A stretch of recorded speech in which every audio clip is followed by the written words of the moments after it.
Evangelho de Mateus, capítulo de número 12. Nós vamos ler do versículo 9 até o 14. Amém? Maravilhoso é poder buscar a presença de Deus na casa dele.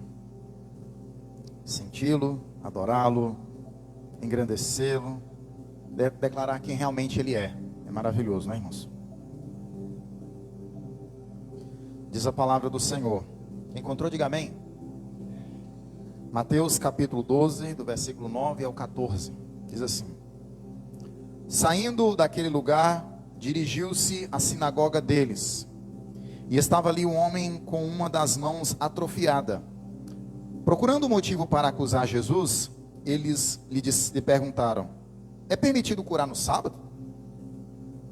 Ele lhes respondeu: qual de vocês, se tiver uma ovelha e ela cair num buraco no sábado, não irá pegá-la e tirá-la de lá? Quanto mais vale um homem do que uma ovelha. Portanto, é permitido fazer bem no sábado. Então ele disse ao homem: estenda a mão. Ele a estendeu, e ela foi restaurada, e ficou boa como a outra. Então os fariseus saíram e começaram a conspirar sobre como poderiam matar Jesus. Os amados podem sentar. Mais uma vez, Senhor, nós chegamos diante de Ti em oração. Estamos diante do texto da Tua palavra. O Senhor já falou ao meu coração, mas eu te peço aqui graça e peço a iluminação do Teu Espírito para que os Teus filhos entendam. Peço também o auxílio do Teu Espírito Santo para que possamos praticar todos os princípios aprendidos para a glória do Teu nome. Faz o Teu reino avançar através daquilo que vamos aprender e praticar, Senhor. Ó Deus Santo, que o Senhor cresça cada vez mais e que nós venhamos, Senhor Deus, entender quem realmente o Senhor é e quem nós somos. Possamos perceber cada vez mais a nossa pequenez e o quanto somos dependentes de Ti, Senhor. Alcança a Tua igreja, alcança os que estão aqui, aqueles que estão nos assistindo pelas redes sociais. Que vidas possam ser tocadas, abençoadas, fortalecidas, edificadas para a glória do Teu nome. Assim nós oramos, assim nós pedimos. Nós vamos estar, Senhor, participando da Tua mesa, Senhor. Que possamos entender o que estamos fazendo. Assim eu oro e te peço em nome de Jesus. Amém.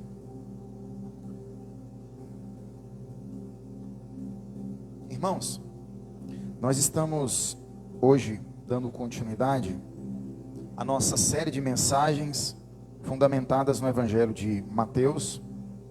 Na semana passada esteve conosco o pastor Leônidas, ministrando uma palavra muito importante para a igreja, falando de missões urbanas. Eu me senti bem sacudido, bem inspirado, depois de ouvir todos os relatos, testemunho, a experiência que o pastor Leônidas pôde nos falar, que ele pôde compartilhar conosco aqui. Mas nesta noite nós estaremos aqui refletindo sobre esse grande dilema do ministério de Jesus, que foram esses embates. Jesus, ele experimentou isso por diversas vezes em seu ministério. Mas nós precisamos nos lembrar, irmãos, que na nossa mensagem, no mesmo texto onde nós estávamos fundamentados, Mateus está narrando o ministério de Jesus.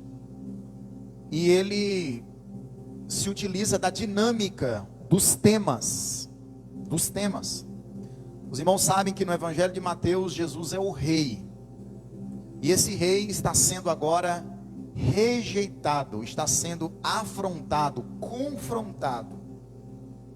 Nós aprendemos na última ministração sobre esse mesmo texto, que o rei, mesmo sendo rejeitado, ele traz alívio através do seu ensino.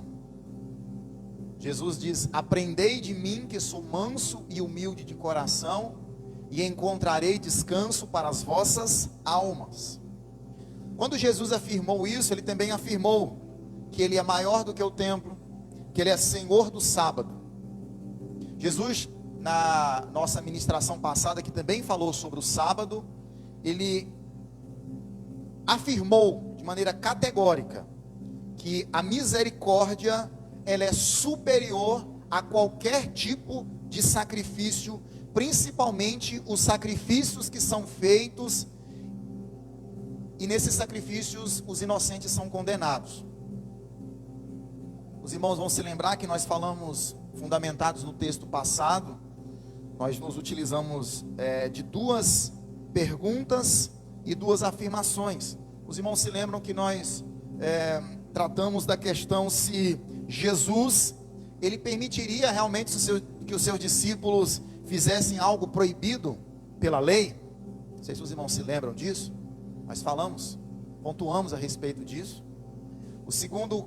A segunda questão, o segundo questionamento é: como que Jesus lidou com essas regras religiosas impostas, inventadas por homens? Porque nós entendemos através da primeira pergunta que Jesus e seus discípulos não estavam desobedecendo nenhum mandamento da lei. Jesus, pelo contrário, Jesus estava contrariando os ensinos dos rabinos daquela época, e os ensinos que esses rabinos estavam entronizando dentro do próprio judaísmo eram um acréscimo àquilo que a própria lei ensinava. Aquilo estava se tornando um fardo e um jugo terrível para ser carregado. Então nós percebemos que através dessa conclusão, o que Jesus está lidando ali é com ensinamentos, invencionices de homens, ou seja, mandamentos de homens. Como que Jesus lidou com isso? Nós observamos. E a primeira e a segunda afirmação que nós pontuamos aqui na última ministração sobre o mesmo texto, é uma verdade universal de Jesus, que o exercício da misericórdia ele é mais importante do que os sacrifícios. A misericórdia ela é mais importante do que os sacrifícios. Nós vivemos numa cultura onde muitas igrejas ensinam as pessoas a fazerem sacrifícios, mas quando olhamos para o ensino de Jesus, nós percebemos que o que Jesus está aqui introduzindo, ensinando, fazendo com que os discípulos pratiquem, é o exercício da misericórdia.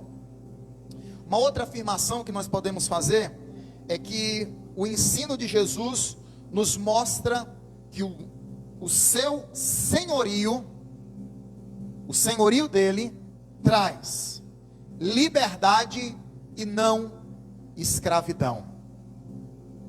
Amém?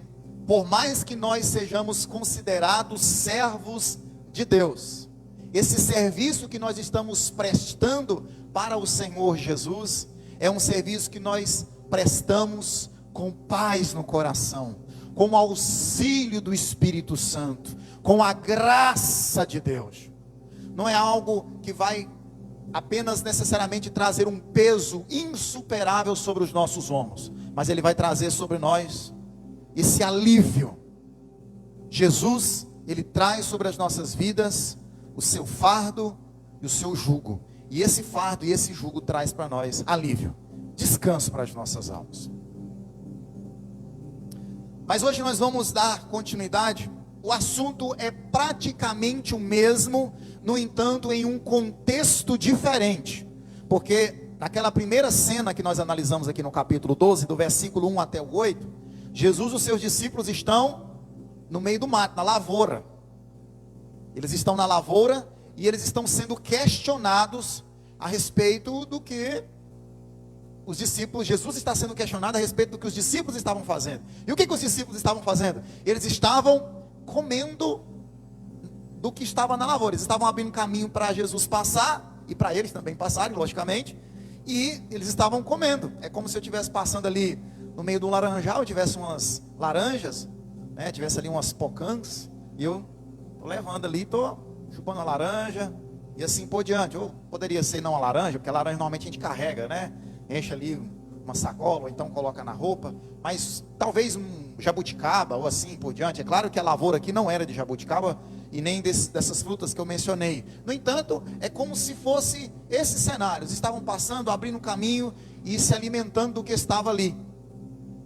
Nesse cenário que nós vamos aqui analisar hoje, que é do versículo 9 até o 14, Jesus está em uma sinagoga, que era um ambiente onde os judeus se reuniam para estudar a palavra de Deus, e de certa forma aquele ambiente era um ambiente de adoração a Deus, era um ambiente onde eles poderiam prestar um culto ao Senhor. Eles faziam orações, eles poderiam realizar ali cânticos ao Senhor e também a ministração da palavra. Jesus está nesse ambiente. Nós precisamos nos lembrar que Jesus, ele lidou com alguns confrontos, principalmente aqui na narrativa de Mateus, aonde ele é acusado de algumas coisas. Jesus, ele é acusado primeiramente de profanar o sábado. Depois Jesus, ele é acusado de ser aliado de Satanás, do versículo 22 ao 37 desse mesmo texto. E depois os fariseus e os religiosos da época têm a cara de pau de pedir para Jesus mostrar um sinal do céu. Eles têm a audácia, a ousadia de pedir para que Jesus mostrasse para eles um sinal do céu. Não porque eles estavam dispostos a crer em Jesus, mas porque eles estavam a fim de confrontá-lo, afrontá-lo. Esse ambiente aqui não é um ambiente de quebrantamento, mas um ambiente de resistência ao que Jesus está ensinando e também ao que Jesus está fazendo. O ambiente é de adoração, ensino da palavra do Senhor. Está, no caso, sendo realizado na sinagoga. No entanto, nós vamos aqui nos deparar com um misto, uma mistura de amor, inveja, ódio e de conspiração contra Jesus. Mas para ser aqui mais objetivo, nós vamos dividir aqui o nosso texto em 3 partes aqui. E a primeira parte é a primeira pergunta que foi feita pelos fariseus, que não reflete necessariamente uma dúvida, mas sim uma afronta. Sabe quando aquela pessoa se aproxima de você e parece que ela está fazendo uma pergunta, ela quer tirar alguma dúvida, mas na verdade aquela pergunta é uma pergunta maldosa, capciosa, uma pergunta que só quer fazer com que você esteja em uma situação de embaraço. Essa foi a tentativa aqui dos fariseus. Eles não sabiam com o que estavam falando. E eles perguntam para Jesus, diante ali daquele homem que está com a mão atrofiada. É tipo assim, irmãos. Eles viram Jesus, eles conheciam, já sabiam da fama de Jesus, viram aquele homem. Provavelmente Jesus, ele olhou para aquele homem de uma maneira especial. Aí eles cruzaram, imagina eles cruzando os braços assim: é lícito curar no sábado? É tipo assim, vai ter coragem de fazer na nossa frente? Você vai ter a audácia de fazer isso na nossa frente? Dentro da sinagoga? Porque ele já tinha sido afrontado na questão lá da lavoura. Agora Jesus está na sinagoga. É sábado também.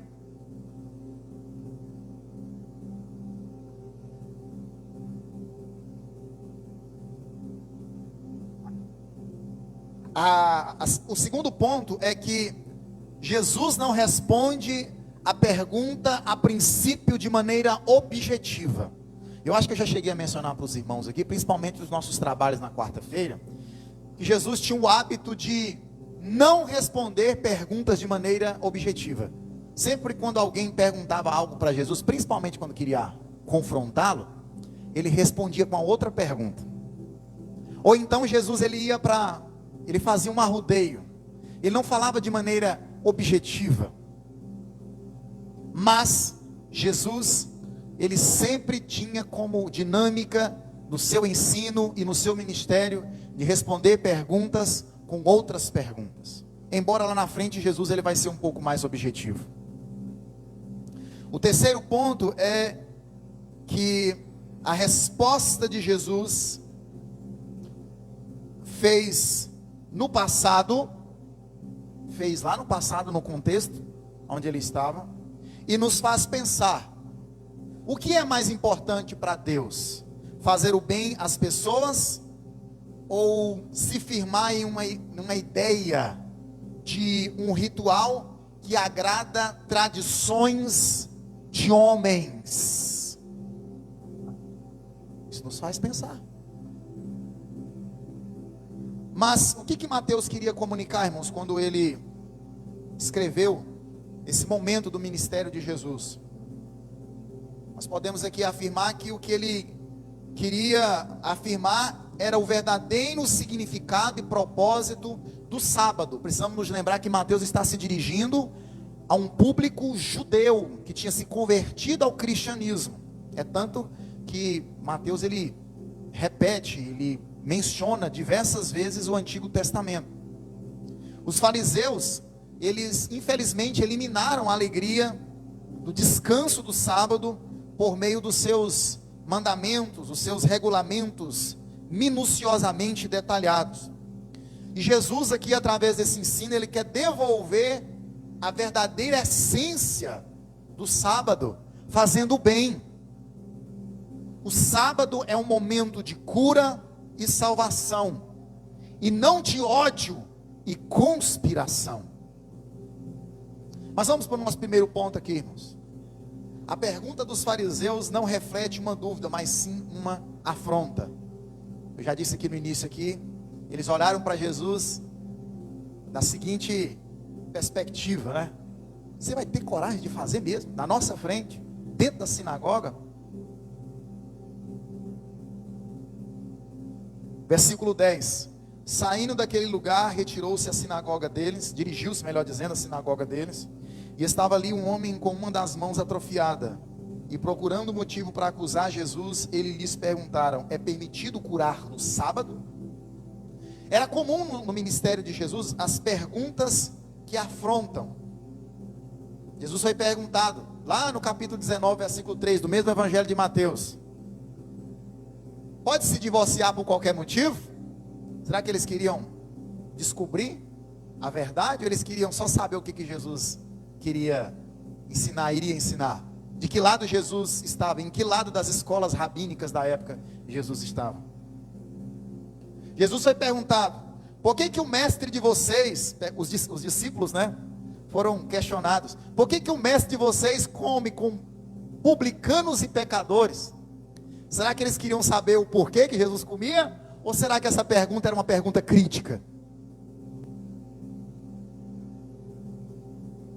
Jesus também, ele foi perguntado por que os discípulos dele não lavavam as mãos para comer pão, porque era uma tradição naquela época, era algo sagrado lavar as mãos para comer pão. Jesus foi questionado a respeito disso. E claro, nós precisamos nos lembrar que no texto anterior, os discípulos de Jesus estavam comendo o que estava na lavoura, e ele foi questionado mais uma vez: por que ele não fazia nada enquanto os seus discípulos estavam comendo na lavoura? Essas perguntas, irmãos, não eram perguntas porque eles estavam querendo saber o porquê, eram perguntas que afrontavam Jesus. Os oponentes de Jesus acreditavam que a lei do sábado só poderia ser infringida. Entenda bem isso, irmãos. Por que eles estavam questionando? Porque na cabeça deles, a lei do sábado só poderia ser desobedecida, infringida, se fosse caso de vida ou morte. Como aquele homem estava com a mão atrofiada, eles diziam assim: não, ele vai ter que esperar das 6 horas da tarde, ou o pôr do sol, para curar aquele homem, porque dentro da cultura judaica, o sábado ele termina quando o sol se põe. Tá, irmãos? O sábado não começa na sexta-feira, quando o sol se põe, e termina no sábado, quando o sol se põe. Entenderam? Então eles estavam com essa perspectiva: não, se for para ele fazer, ele vai ter que obedecer, ele vai ter que ser fiel e rígido nesse mandamento. Então eles acreditavam só se fosse um caso de vida ou morte, mas aquele homem poderia esperar. A sua pergunta não era para saber a opinião de Jesus, mas para afrontá-lo. Esse nível de religiosidade, irmãos, ele só gera hipocrisia e superficialidade. Só isso. esse nível de religiosidade, pois retira de nós toda a humildade para aprender de Jesus. Quando nós nos achegamos, até mesmo, irmão, para aprender na casa de Deus, com esse nível de religiosidade, fazendo perguntas escabrosas, perguntas apenas para afrontar as pessoas, nós não estamos agindo como verdadeiros discípulos de Jesus. Infelizmente, nós estamos assim, nós estamos reagindo ou nos comportando como verdadeiros fariseus. E Jesus, ele teve que lidar com esse tipo de situação. Esse tipo de pergunta não pode sair de pessoas, da boca de pessoas que querem crescer ou aprender de verdade. Como a pergunta não era para tirar dúvidas legítimas, Jesus se utiliza da sua dinâmica principal de ensino, de não ir direto ao ponto. Precisamos tomar cuidado com isso. Nossas perguntas, nossos questionamentos, eles devem ser piedosos e não afrontadores. Pastor, é pecado perguntar? Não, não é pecado, é importante você perguntar, porque a pergunta te ajuda a crescer.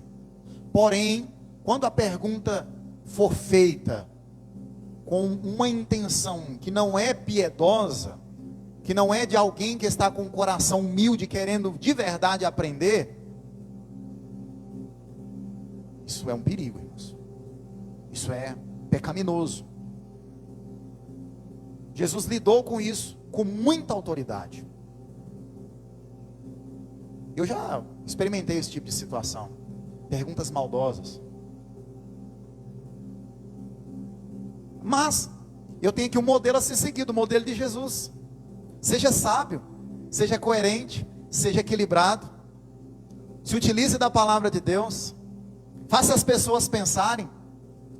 Por mais maldosa, a gente está acostumado a ver hoje na televisão e até mesmo nas redes sociais, pessoas famosas, pessoas da mídia, principalmente no esporte. Por exemplo, uma equipe de futebol é derrotada, vai lá, o repórter fazer a pergunta para o técnico, o treinador, né? Normalmente aquela pergunta é uma pergunta que afronta, é uma pergunta, às vezes, está na cara que é maldosa. E alguns treinadores, alguns jogadores ficam aborrecidos, nervosos, sem querer responder, e assim por diante. Mas nós aprendemos aqui com o nosso mestre Jesus. Ele respondeu, e ele trouxe uma lição profunda ao coração daqueles homens. Por mais que eles tivessem ali no seu coração uma predisposição para negar a Jesus, para rejeitar o ensino de Jesus, eles ouviram a verdade do Evangelho. Eles ouviram a verdade da palavra de Deus. O segundo ponto é aqui.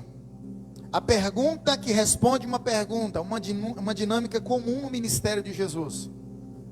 Jesus, ele, lá no versículo 12, está escrito assim, ó: ora, quanto mais vale um homem que uma ovelha? Aí, por que Jesus fez essa pergunta? Porque ele ilustrou isso, dizendo o seguinte: qual de vocês, se tiver uma ovelha e ela cair num buraco no sábado, não irá pegá-la e tirá-la de lá? Quanto mais vale um homem do que uma ovelha? Portanto, é permitido fazer o bem no sábado. Jesus se utilizou dessa dinâmica. Ele deu o exemplo da ovelha. Provavelmente, irmãos, o Simão se lembra do pastor Leão, você falou aqui semana passada, né?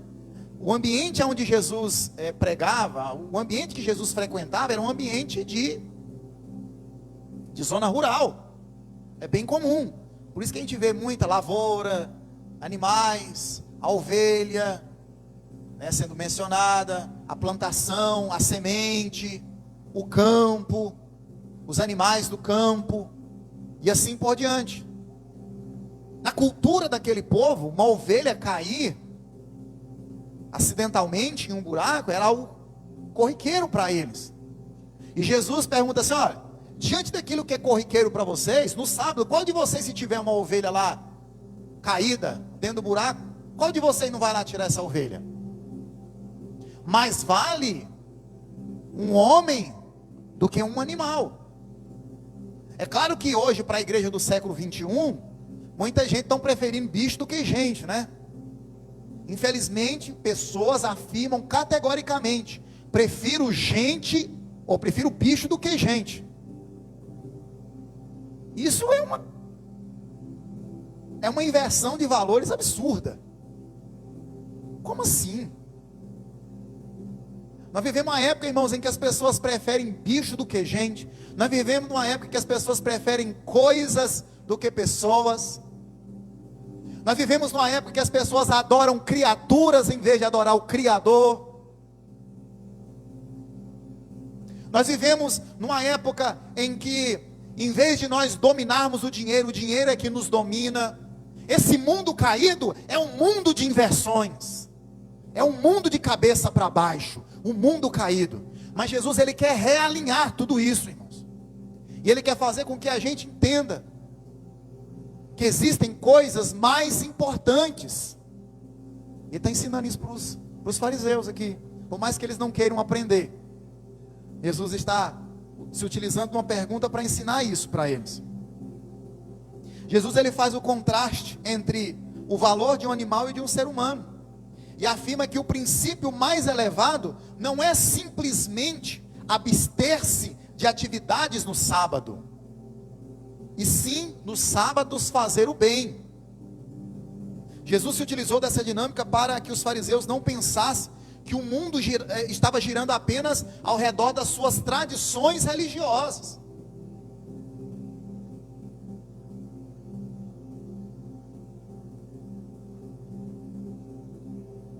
Você já viu, irmãos, que no calendário do Brasil existem vários feriados?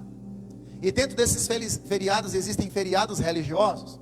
E dentro desses feriados religiosos existem feriados católicos e também existem feriados evangélicos, dos evangélicos. E o que normalmente as pessoas fazem nas datas comemorativas ou nos feriados dos evangélicos? Fica em casa sem fazer nada.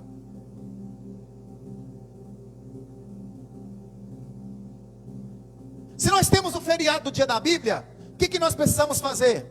É refletir sobre a importância da Bíblia. Talvez seria uma boa sugestão distribuir Bíblia, embora existe Bíblia hoje, você pode baixar pelo Play Store, mas é distribuição de Bíblia, livro físico. Se existe o dia do evangélico, o que nós poderíamos fazer? Nós poderíamos fazer alguma coisa para que nós venhamos nos conscientizar sobre a importância da reforma protestante, algo que foi feito e hoje simplesmente foi abandonado. E o sábado, que era um dia de deleite, um dia de descanso, um dia que era para ser usufruído de maneira positiva, de maneira boa, eles estavam apenas focados em não trabalhar. Não trabalhar. Você não podia fazer nem o bem. Jesus está condenando isso. E para condenar isso, Jesus vai ter que dizer: vocês são um bando de hipócritas. Porque lá na roça de vocês, se precisar de fazer alguma coisa lá pelo animal de vocês, vocês fazem. E vocês não sentem culpa por isso. Agora, eu estou aqui na sinagoga, eu estou na casa onde vocês a consideram como uma casa que foi construída para a honra e glória de Deus, querendo fazer o bem para uma pessoa, e vocês estão me criticando.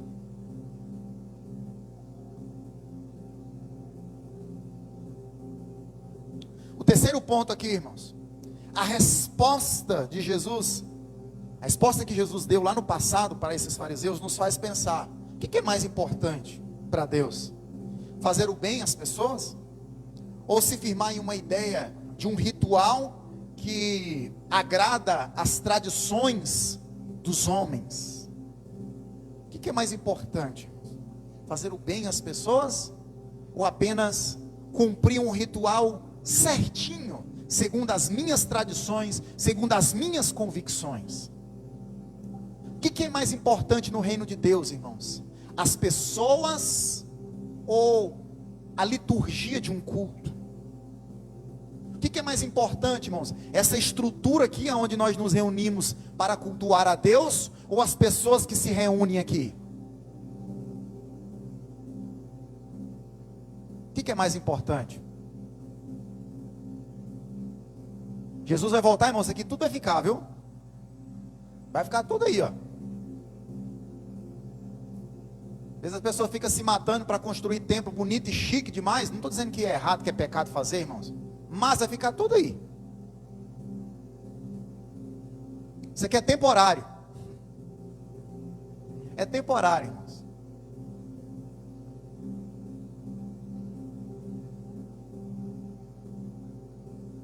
Jesus está lidando com essa questão. O que é mais importante? As pessoas que compõem, as pessoas que estão ali presentes naquela sinagoga, que precisam ser alcançadas, que precisam ser ajudadas, ou o cumprimento daquelas regras que eles tinham inventado. Gente, olha, eu vou falar uma coisa que talvez os irmãos não sabem nem para onde vai isso aí.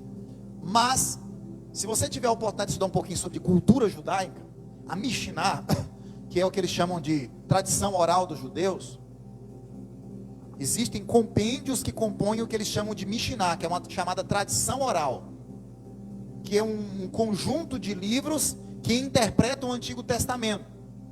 É como se fosse um comentário judaico das leis do Antigo Testamento e dos livros do Antigo Testamento.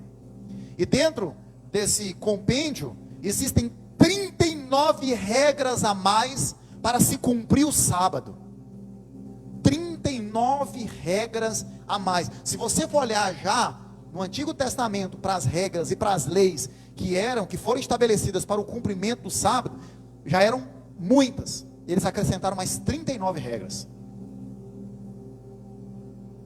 E eles estavam mais preocupados com essas regras que foram acrescentadas do que ajudar aquele homem.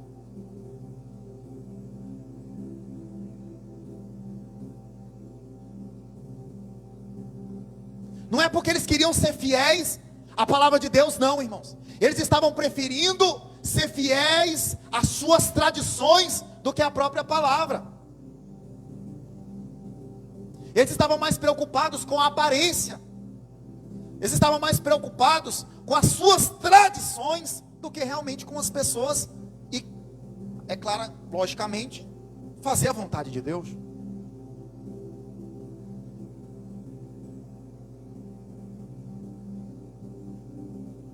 Eles não eram zelosos, irmãos. Não, eles não eram zelosos.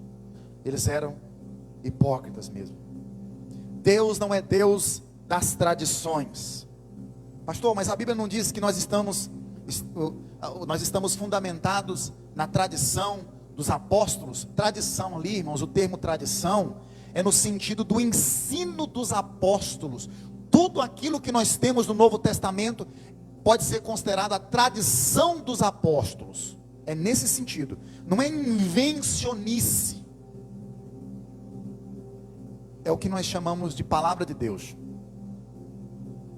É o que Pedro diz, que é útil para ensinar, para redarguir, para instruir, para que o homem de Deus seja capacitado para cumprir a boa obra do Senhor.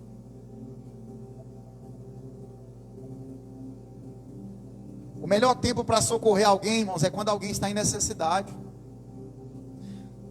Antes de nós defendermos as nossas tradições, nós precisamos nos perguntar: essas tradições, elas estão servindo realmente os propósitos de Deus? Elas estão glorificando a Deus? Elas estão, de certa forma, revelando o caráter de Deus, essas tradições? Elas ajudam as pessoas a entrar na família de Deus, ou as mantêm fora dessa relação de família? Tem fortes raízes bíblicas? Irmãos, toda tradição de qualquer igreja, de qualquer denominação, tem que passar pelo crivo da palavra de Deus. Senão, rejeita. Rejeita, joga para lá. Ah, é tradição. Ah, é? Vamos fazer um exame da palavra de Deus? Vamos dar uma enxugada nesse negócio? Se não servir, descarta. O que eu vou ganhar, irmão, com tradição? Que não tem fundamento na palavra. Só porque a vida inteira foi feito, e alguém pode dizer assim, deu certo, eu preciso agora continuar. Não, eu tenho que largar, eu tenho que deixar para lá. Porque se não revela o caráter de Deus, se não servem aos propósitos de Deus, à vontade de Deus, se não ajuda as pessoas a entrar na família de Deus, irmão, não é ajuntamento de pessoas. Porque uma coisa é ajuntamento de pessoas, a outra coisa é fazer essa pessoa realmente a fazer parte da família de Deus, a ser inserido, incorporado à igreja, ao corpo, esse corpo místico de Jesus. Se não tem raiz bíblica, é importante nós pensarmos se realmente vale a pena ir até o fim com elas. Para concluir, irmãos, para nós ministrarmos a ceia, a questão maior daquilo que analisamos não é o sábado em si, mas a falta de compaixão e misericórdia com as pessoas. A questão não é o sábado, gente. A questão aqui não é o sábado, é a maneira com que as pessoas estavam ensinando a respeito do sábado. Um cumprimento de mandamentos sem compaixão e sem misericórdia.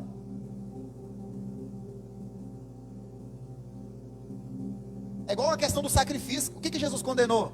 Jesus não estava condenando necessariamente os sacrifícios que estavam sendo feitos no templo.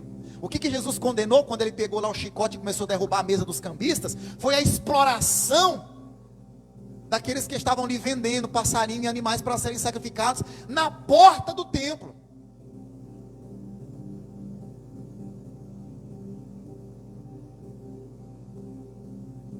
Precisamos cuidar para que as regras instituídas por homens não nos impeçam de lidar com situações individuais. Havia aqui uma necessidade de uma pessoa enferma. Toda regra deve ter como principal propósito fazer o bem no nível individual. Jesus confronta cada pessoa. Jesus confrontou, né? Podemos aceitá-lo ou rejeitá-lo, né? O confronto de Jesus. Mas nós vamos enfrentar. As pessoas podem aceitar agora, pode rejeitar Jesus aqui. Pode aceitar ou pode rejeitar aqui. Mas um dia vão ter que enfrentar ele. Lá no fim vai ter que enfrentar ele. Isso que a Bíblia diz. Toda língua vai ter que confessar. Todo joelho vai ter que se dobrar. Que ele é o Senhor. Pode não acreditar hoje. Pode achar que esse negócio de igreja, de pastor, de Bíblia, é tudo baboseira, é papo furado. É tempo perdido. Mas um dia vai ter que se dar. Vai ter que se encontrar com ele. Vai ter que enfrentá-lo. Vai ter que olhar nos olhos dele. E vai ter que ouvi-lo. Dizendo, ou vinde a mim, ou dizer, apartai-vos de mim, nunca vos conheci.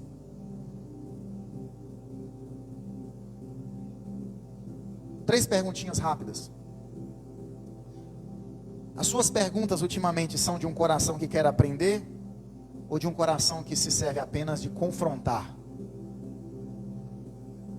Segundo, você já se viu em uma situação em que Deus respondeu os seus questionamentos, fazendo você refletir em outras realidades da vida, ou até mesmo da soberania de Deus? Eu estava conversando com o irmão essa semana, e ele estava comentando comigo a respeito de uma luta muito grande. Ele é de outro ministério, e ele comentando comigo a respeito de uma luta muito grande que ele está passando na família dele. E ele relatou que ele não consegue entender por que tanta luta, por que tanta adversidade. Ele falou que Deus não responde, não explica para ele o porquê, a razão, o que causa a razão, que tudo aquilo está acontecendo, está ocorrendo. E eu fiz ele lembrar de Jó. Porque Jó passou o que passou, perdeu os filhos, perdeu os seus bens, perdeu a sua saúde, perdeu a moral com a mulher, porque a mulher parece que estava batendo de frente com ele, perdeu a moral com os amigos, e Jó começou a fazer um monte de questionamento para Deus. E no capítulo 42, Deus se revela a Jó. E sabe como é que Deus responde Jó? Fazendo perguntas para Jó. Deus não se revela a Jó respondendo às suas indagações, mas fazendo perguntas para Jó. E essas perguntas, elas fazem Jó refletir: quem é Deus? Porque todas as perguntas de Jó são perguntas que levam Jó a refletir sobre Deus como um Deus criador e um Deus soberano. E Jó não pode responder. Jó tem que ficar calado. Jó entendeu que a melhor escolha, a melhor resposta, a melhor convicção é crer que Deus está no controle. Amém? Terceira pergunta: o que é mais importante para você hoje como igreja? Regras impostas por homens que violam vidas de pessoas necessitadas, ou a palavra de Deus que salva o perdido? Cuidado com regras, cuidado com tradições, cuidado com usos e costumes. Cuidado. Que os usos e costumes, que as nossas regras, irmãos, não nos impeçam de exercer misericórdia na vida das pessoas. Amém?